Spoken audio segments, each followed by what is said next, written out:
오늘 주제는 디켄터요? 그냥 드세요. 이거 돈 낭비라니까요.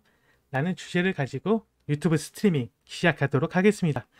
목차는 총 3가지입니다. 첫 번째, 디켄터. 왜 사용하지? 두 번째, 디켄팅. 얼마나 해야 해? 세 번째, 맛이 다를까? 마셔보자. 레드 와인입니다. 디켄터. 그게 뭐야? 와인을 마시다 보면 꼭 듣는 단어가 있습니다. 그 중에 하나가 디켄터인데요. 왜 디켄터를 사용하는 걸까요? 디켄터란 제가 이전에 초반 영상에 설명드렸다시피 디켄터의 최고 목적, 최선의 목적은 와인에 있는 이물질을 제거하기 위함입니다. 레드 와인의 숙성이 오래되거나 아니면 필터가 좀 덜 거쳐지면서 약간 찌꺼기, 주석산이라고도 하는데요. 이것을 걸러내기 위해서 디켄터가 필요합니다. 나는 좀 깔끔하게 먹고 싶어. 이물질 둥둥 떠다닌 거 나 마시기 싫어. 하시는 분들에게 추천을 드리는 겁니다. 그렇다고 주석산을 먹는다고 맛이 변질되거나 뭔가 와인 맛을 해치거나 하는 것은 아니지만 아무래도 심리적으로 그리고 시각적으로 별로 좋지 않기 때문에 거르는 것이죠.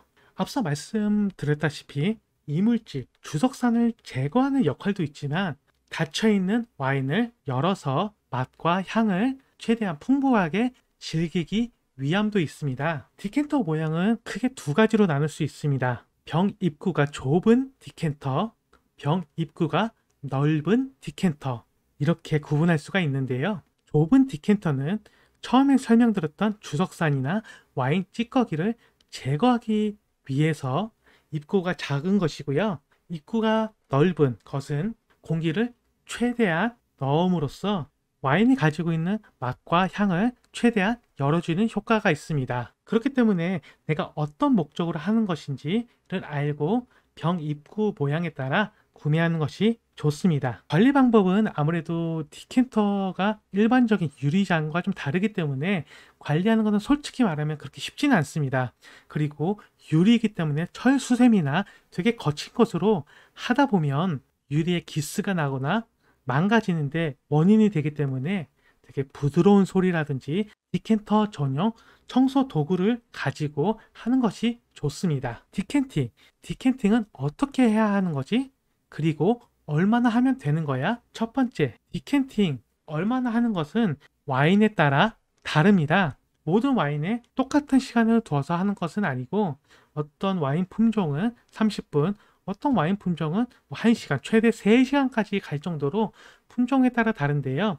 이것은 워낙 내용이 너무 방대하기 때문에 최소 30분을 한다 라고만 생각하시면 좋을 것 같습니다. 모든 와인에 그럼 디켄팅을 해야 하냐 라는 질문을 생각하실 수도 있는데요. 저는 모든 와인, 그러니까 라이트 바디가 아닌 미디엄 바디거나 혹은 풀 바디 와인에는 무조건 해야 한다 라고 저는 생각을 했습니다. 왜냐하면 라이트 바디감이 거의 없는 것은 데일리 와인이고, 그다음에 지금 당장 열자마자 와인잔에 붓고 수올링해서 마시기에도 크게 어렵지 않기 때문에 그러는데요. 그에 비해 미디엄 혹은 풀바디 와인 같은 경우에는 와인이 열리는데 시간이 조금 오래 걸리는 편입니다. 그렇기 때문에 저는 모든 와인은 아니지만 미디엄, 풀바디에는 디켄팅이 필요하다라고 생각을 했었습니다. 그런데 이 디켄팅에 관련돼서 정보를 검색하고 찾아보다 보니까 요즘 트렌드가 조금 달라졌습니다. 이게 무슨 말인가 하면 외국에서도 이 문제를 가지고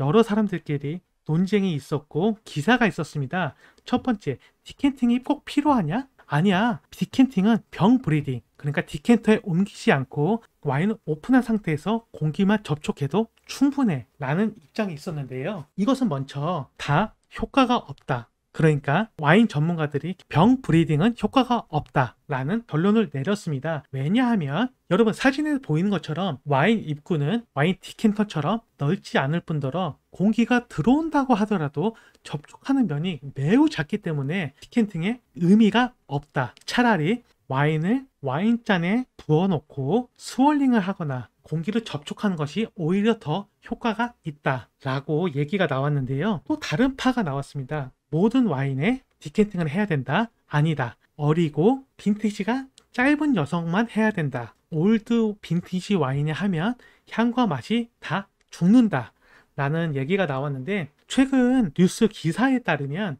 영한 와인에만 디캔팅을 하는 것이 좋고, 아까 말했다시피 모든 와인이 아니라 미디엄이나 풀바디 와인, 그 다음에 빈티지가 어린 경우에만 하는 것이 좋습니다. 예를 들어 까베르네 쇼비뇽, 메를로, 멜로시저, 쉬라즈, 네비올라 같이 되게 탄닌이 강한 와인 같은 경우에는 디캔팅이 조금 필요합니다. 산소와 접촉함으로써 탄닌을 부드럽게 만들어주기 때문이죠. 그에 비해 피노누아 같이 되게 섬세한, 아주 예민한, 스트레스를 많이 받는 와인 품종 같은 경우에는 영하던 올드하던 절대로 디캔팅이 좋지 않다라는 것이 현재 추세입니다. 왜냐하면 그 피노누아 혹은 되게 예민한 여리여리한 와인 포도 품종 같은 경우에 가지고 있던 맛과 향이 디캔팅을 함으로써 다 날아가거나 오히려 좀 더 빨리 산화가 될 수 있기 때문에 그렇습니다. 정의를 하자면 이렇습니다. 탄닌이 강한 포도 품종 혹은 풀바디 화이트 와인, 그리고 영한 와인 빈티지에는 디캔팅이 필요하다. 그 외에 올드하거나 바디감이 없는 와인에는 디캔터는 굳이 필요가 없다입니다. 그렇다면 아니 입맛이 예민한 사람들은 그건 알 수 있지만 아니 나처럼 막이 비거나 초보자인 경우에 그게 꼭 필요해? 라는 생각을 하실 수도 있습니다. 저도 오늘 이걸 영상을 보여드리면서 하고 싶었는데요. 이거에 관련된 내용은 다음번 영상을 찍을 때 제가 한번 실험해 보도록 하겠습니다. 그리고 이 장면을 찍어서 여러분과 같이 공유하도록 하겠습니다. 디캔터는 필수적인 제품, 용품이 아닙니다. 있으면 좋지만 없다고 마시는데 크게 다르다고 생각하진 않습니다. 가격도 가격일 뿐더러 관리하는 것도 어렵고요. 그 다음에 디캔팅을 좀 몇 번 해본 사람들이라면 감을 잡거나 그 변화를 느낄 수가 있겠지만 이제 막 와인을 처음 접하거나 이제 막 재미를 느끼는 사람들에게 디캔팅은 오히려 맛을 즐기기보다는 스트레스를 줄 수 있는 요인이기 때문에 그렇습니다. 꼭 사야 되나요? 라고 묻는다면 저의 대답은 NO입니다. 솔직히 말해서 저는 편의점 와인을 왜 사 마시나 하는 생각을 많이 했습니다. 이유는 너무 간단합니다. 싸구려, 그 다음에 편의점에서 와인이 주력 상품이기 아니기 때문에 제대로 핸들링, 관리를 안 한다고 생각했기 때문입니다. 그렇기 때문에 편의점 와인은 저렴하다, 싸구려다, 그리고 관리를 제대로 못하기 때문에 맛이 없다 라고 생각을 했습니다. 그래서 솔직히 사람들이 야 편의점 와인 요즘 좋은 거 많이 나왔더라, 요즘에도 마실만한 거 꽤 많이 늘어났는데 라고 말해도 차라리 그 돈에 돈을 더해서 좋은 와인 마시거나 와인 전문샵 혹은 바틀샵에서 사 마시는 게 좋다 라고 생각을 했습니다. 일단 편의점 와인이 점점 좋아지는 이유에 대해서는 첫 번째, 대형 업체 진출이기 때문입니다. 일단 대형 업체는 가장 중요한 돈이 어느 정도 여유가 있을 뿐더러 대량 구매가 가능합니다.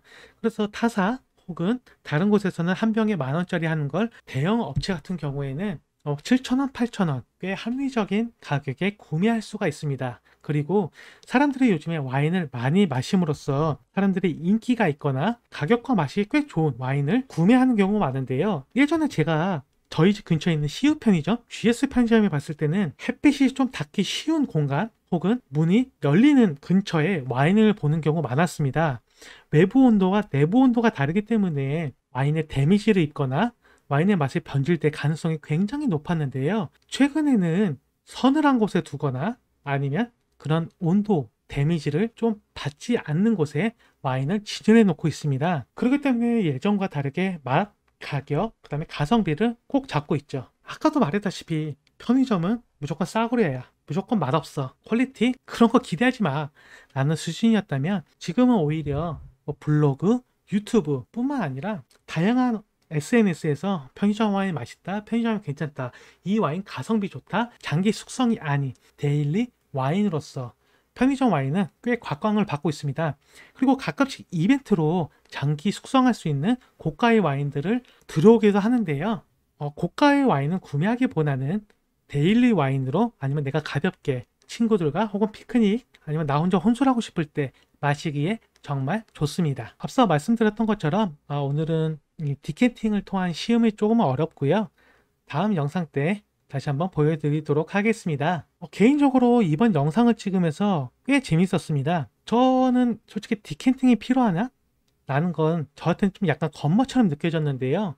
그렇기 때문에 디켄팅에 대해서 약간 좀 부정적인 시선, 이건 필요가 없어 라는 입장이었습니다. 그런데 이제는 운 좋게 스탠다드 디켄터를 얻게 되었고, 이걸 통해서 맛과 향이 어떨까, 얼마나 변화가 되었을까, 어떻게 열렸을까 라는 것을 체크해보고 싶어서 굉장히 기대가 됐고, 내가 몰랐던 내용들을 찾을 수 있었던 재밌는 시간이었습니다. 먼저 제가 편의점에서 구한 와인은 풀바디 와인인데요. 일단 라이트나 너무 바디감이 낮은 것은 디켄팅에 의미가 없기 때문에 풀바디 와인으로 구매를 했고, 저는 칠레 와인을 그렇게 나쁘지 않게 먹었기 때문에 칠레 와인으로 준비를 했습니다. 구독과 좋아요, 그 다음에 알림 설정 부탁드리고요. 다음 주에는 금요일이 아닌 목요일날 하게 될 텐데요. 정말 재미있는 주제를 가지고 스트리밍을 하도록 하겠습니다. 일단 들어주신 분들 다시 한번 진심으로 감사드리고요. 다음번에는 다른 주제로 또 찾아뵙도록 하겠습니다. 혹시나 궁금한 내용이 있거나 더 알고 싶은 내용이 있다면 곧 올라올 영상에 댓글을 남겨주세요. 제가 아는 범위 내에서 설명을 드리거나 유튜브 스트리밍을 통해 그 관련된 내용을 다루도록 하겠습니다. 오늘 영상은 여기서 마무리 짓도록 하겠습니다. 감사합니다.